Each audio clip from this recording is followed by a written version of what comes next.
Willkommen, bienvenue, and welcome back to the Modding of Isaac with Lyte. And today, we're going to cover the second half of the familiars that follow episode. The first time I showed you how to make the familiar, but not actually how to make them do anything really, except follow you around. So today I'm going to show you the other half, how to make them do what they're supposed to do, and I'm going to append a little bit of code that... it's all right. It just doesn't do exactly what it's supposed to, so I'm going to show you how to modify the code from previous episode to do what it should. And I'm going to show you a little bit of odd behavior by the game that you might not expect and you might not have tested just yet. So we've got our regular setup here, but we've added missing no to it, and we've given Isaac the D4. So we pick up little Zazel, still adorably evil, still kapow. You pick up little Brim, still evil friend, still kapow. And then we use the D4, whoop, and we now have Robo Baby, and we've got our little Zazel. Well, for one, it didn't make the train do what the train was supposed to do, but more importantly, it didn't re-roll little Zazel. And if we pick up Missing No, it also doesn't re-roll Zazel. The train worked just fine this time. So it might have just been Robo Baby being weird, or the D4, or who knows what. But re-roll items don't re-roll modded items. It's a little frustrating since we can't change their behavior to re-roll ours. We're going to need assistance from the developers on that front. But there's some among you, I know, you're smart people, who are thinking, hey Lyte, but you didn't define little Zazel to be in an item pool last episode. That it might just not know what to re-roll him into. I thought of that. I did think of that. And so if we go over into the code, I did set up the item pool. I did make it such that he shows up in devil rooms and item rooms. I haven't actually checked the devil deals to see if he actually shows up, but he does show up in item rooms. So if it went through every collectible, it should be able to re-roll him into a treasure room item. But most likely a lot of these items were not coded with modding in mind. So there might be some that don't behave the way you'd expect. Sort of like the damage multipliers are all applied before you apply any of your stat upgrades. Oof. Gonna be problematic seeing as we can't hook into the effects of the D4 or Missing No or anything else that rerolls things on your person. But the reason I looked into the rerolls is I didn't add a bit of code that I should have last time. In main.lua, where you create your familiar. So we've got this part down here where if the number of collectibles is greater than Zazel count, you summon a new one. Well, that's not enough. Because if D4 or Missing No worked properly, you'd also need to get rid of your familiar that isn't needed anymore. So as you're going through and counting up how many Zazels exist, instead of just incrementing it when you find one, you only do that when you find one that should be added to the count. So if you have 0 little Azazel items, you shouldn't count one on the floor, you should remove it. So if you've got enough of the little Azazel item to support it, then that's fine, you can leave it there. If you don't, entity:remove gets rid of the entity. We have done this before, but it's good to review these sorts of things. Entity:remove. Poof! Little Azazel ceases to be. But unfortunately, D4 and Missing No don't actually do what they're supposed to. So this is now the code that you need, just this tiny little modification. The rest of it is the same as last episode. The important caboose code, realign familiars, is still very much good. I haven't gotten to test it with Box of Friends because Box of Friends doesn't multiply your familiars either. Because it only looks for the ones it expects, so it only multiplies the familiar items that it thinks it should. Again, problematic. We might be able to fix that later, but who knows? So we covered that we don't need the init code for little Zazel, but if you do a orbital, that's the place. Today we're going to be covering the update Little Azazel code, because there's a lot of code here that you didn't see last time because I kept it all hidden away. We weren't going to cover how he charges, how he fires. All we covered was Zazel follow parent, which is how it follows the next one in line. Now, if you wanted to have him move diagonally, there is a command for that. You just tell it, move diagonally, and then give it the speed that you want it to move. I don't recall all of the other standard movement types, but they're all just simple functions that you send to the entity, and it does what you tell it to. So if you want a succubus type familiar, then it's very easy to do. Look in the documentation, and if you don't want to look in the documentation, feel free to ask in the comments or on the Discord. So now the reason why you're all here. Charge! We can charge him up and fire some brimstone. So let's take a look at how that happens. I've run into a few people who don't quite grasp the downward flow of programs and how it really works. So I will cover that at another time, but just remember, everything is run from the top to the bottom once, and if you don't explicitly tell it to do something, it's not gonna. So we start here at the top of the function. It gives us an entity that is our familiar. So anytime we want to do anything with our familiar, we use that variable that got passed to us. There's no sense having a global for things that you don't need, particularly when we could have 1, 2, 5, 7, 28 little Azazels on the screen. This one will work with just the one we're interested in.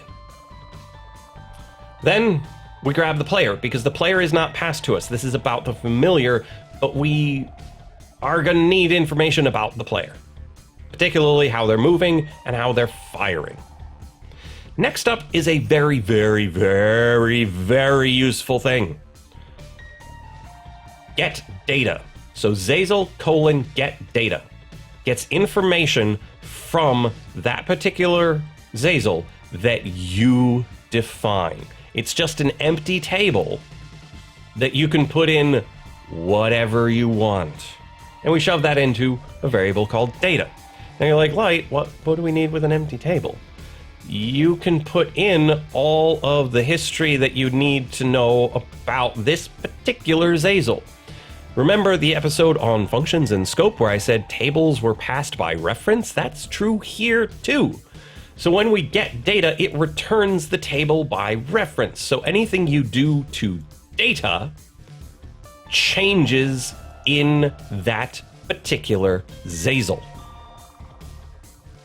So you can store it for later, and when Zazel gets passed to you, that information gets passed to you as well, so you don't have to keep track of it in some other table somewhere else. It's attached to that particular Zazel. Every entity has this function. Get data is not specific to familiars or players. It's an entity level thing. You can attach whatever data you want to anything you want.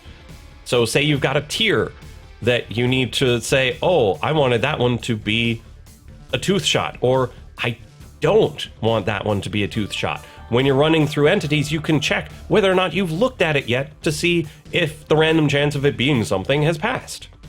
It's really, really handy. So I'm going to harp on this a lot. Entity : get data gets you a table that you can do with whatever you please. In this case, we're going to be keeping the charge and the cooldown for each Zazel in the Zazel themselves. So data.charge, if data.charge isn't set, then we set it to 0. If the cooldown is not set, then we set it to 0. It's just a little initialization thing such that we know we're going to be working with a number later, and we don't get any of those nasty errors that are like, oh, trying to do arithmetic on nil. No, we set it to a number. We're good to go.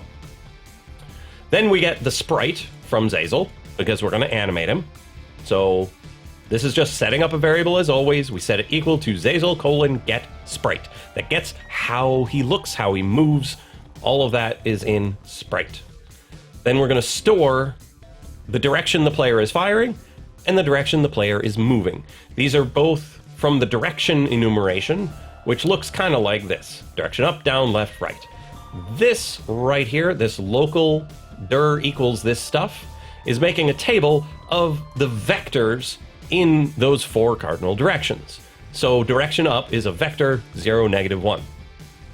I've covered vectors and directions before, but this notation might be a little weird to you because I've got the brackets and I'm putting something that's a number inside of it, such that we can index it by the number instead of indexing it like direction.right. We'll cover that when we get to it.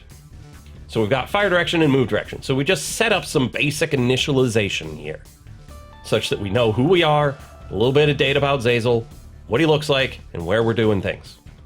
Okay.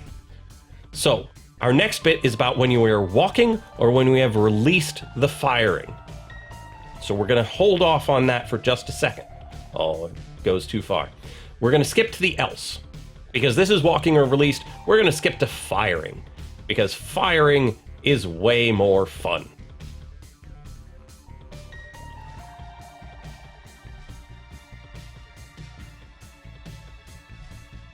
Okay. Maybe skipping around isn't the best plan.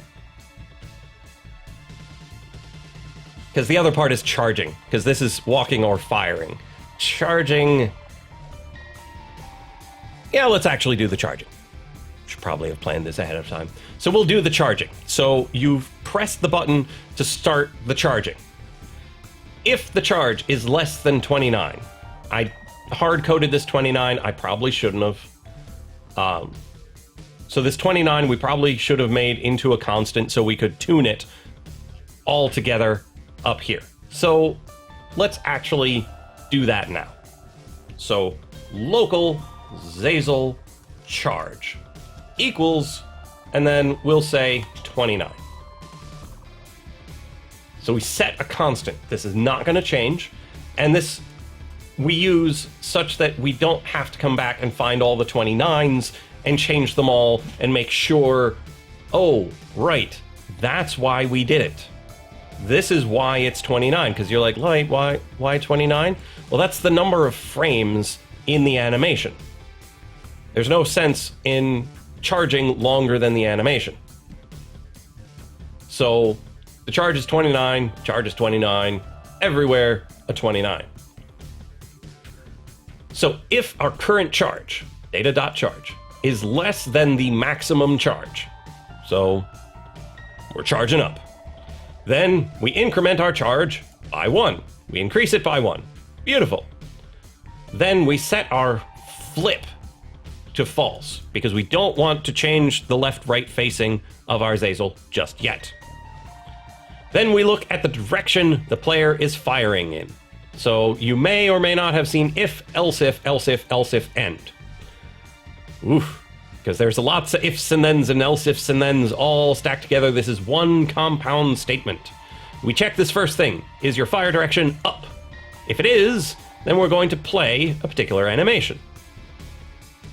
If it's not, then is it down? And then we play a charge down. If not, is it left? If it's left, we charge to the side and we flip, because the sprite sheet points to the right. So if we want to point to the left, we have to flip it. It saves on art resources, it saves on disk space. It's not a lot of disk space, but it's enough. So you don't need both left and right in your sprite sheets because, well, you can just flip the X. Okay, so left, right, up, and down. Again, supposing your thing is symmetrical and looks the same facing left as it does right. And if any given one passes, then you set the animation to be that. This false here is saying whether or not to force the animation. If you force the animation, it's going to start over. And then you'll only get that first frame over and over and over and over and over again. But if you don't force it, it'll go, oh, I'm already doing that. I'll keep doing it. And so that's what this does. So long as you're charging, it keeps the charge animation. And if you change the direction, it changes the direction. If you keep the same direction, it just keeps running that animation. There might be a better way of doing this where you set the frame to be data.charge. I'll look into that, and we might end up changing this code a little bit eventually, but this is enough for just basic functionality. So that's if you're not fully charged yet. If you are fully charged. Then you set frame to be the charge. So we probably could just combine this code together. Probably should, really. You can set this for both cases. We just don't increment it if it's already at the max charge. And then this just makes him flash red once he's charged. And you've seen this code. I've used it before. It's not the most elegant, probably not the best using the API, but it basically does 2 frames of red and then 2 frames of default color. So we shift the color up, the red up a little bit. We shift the blue and the green tint down a little bit, makes a nice little red flash. And then we store the fire direction. No matter which one of these two we did, we store what direction they were firing in, because eventually they won't be firing in that direction. And that's when little Zazel lets loose. So if you didn't exactly follow what I meant with this particular code here, that's okay. We can improve on our work going forward. This is some very basic code. Better code would be to use set frame in both instances, and instead of sending Zazel charge, you send data.charge. And that way it'll play the appropriate frame at the appropriate time. Guaranteed. I'm willing to admit, my code's not perfect. It doesn't need to be perfect, so long as you know what can be better, and you work on it going forwards. So that's the charging mechanic. So we charge it up. Once it gets to full, something happens. In the meantime, other things happen. Then up here, we've got walking, or we have released a charge. So if our charge is full, so data.charge is Zazel charge. Our charge is full when we are not firing any longer, means attack! Kaboom! Okay, so Zazel goes back to usual color. No more blinking. The cooldown gets set to the cooldown. This is the maximum cooldown. Charge set to 0. We are done charging. It's gone. Now, we give him a laser. Phew. Player, fire brimstone in the direction of the fire direction that we saved down here. We can't just ask for the fire direction now, because the fire direction now is no direction. They're not holding it anymore. We had to store it to know which way to fire. And this dir and brackets refers to this guy right here. So dir, bracket, and then the value of direction, which is the value of direction. These are just fancy names for the numbers 1, 2, 3, and 4. So you just put those numbers in here, it grabs the first, second, third, or fourth thing. Simple as that. And then fires brimstone in that direction. Oh, but the quick ones amongst you are like, doesn't that brimstone come from the player? It sure does. Until you tell it not to. So then you say, that laser that we just fired, so we fired a laser and put it into a variable. So that laser we just fired, make its parent the current Zazel. So it's no longer the player that's firing it, it's Zazel who is firing it. So as you move, the brimstone stays with Zazel. It doesn't try to go to you, because if you set the position alone, it'll track with you. It'll be there for a frame, and then it'll reset right back. We set this position after the parent for that one frame of uncertainty. Because if you don't set the position, it'll be with Isaac for one frame and then snap to Zazel. So you do both such that it seems like it's coming right from him. And then laser.maxDistance lets you get that Azazel length. I set it to a constant because I don't want little Zazel to gain range as you gain range. Range is a hard enough thing to calculate to begin with. It's not necessary in this case, but if you wanted this Zazel to get all of your tier modifications to be your own little incubus type thing, you can. You just come in here, you set all of the properties to be what you want. But for now, we'll just stick with a nice constant distance. And then we do more stuff like the charging, where you look at the direction of fire and you make the animation be shooting in that direction. It's the same code, except instead of float charge up and float charge down, we have float shoot up, float shoot down. Same old if, else if, all the way down the line.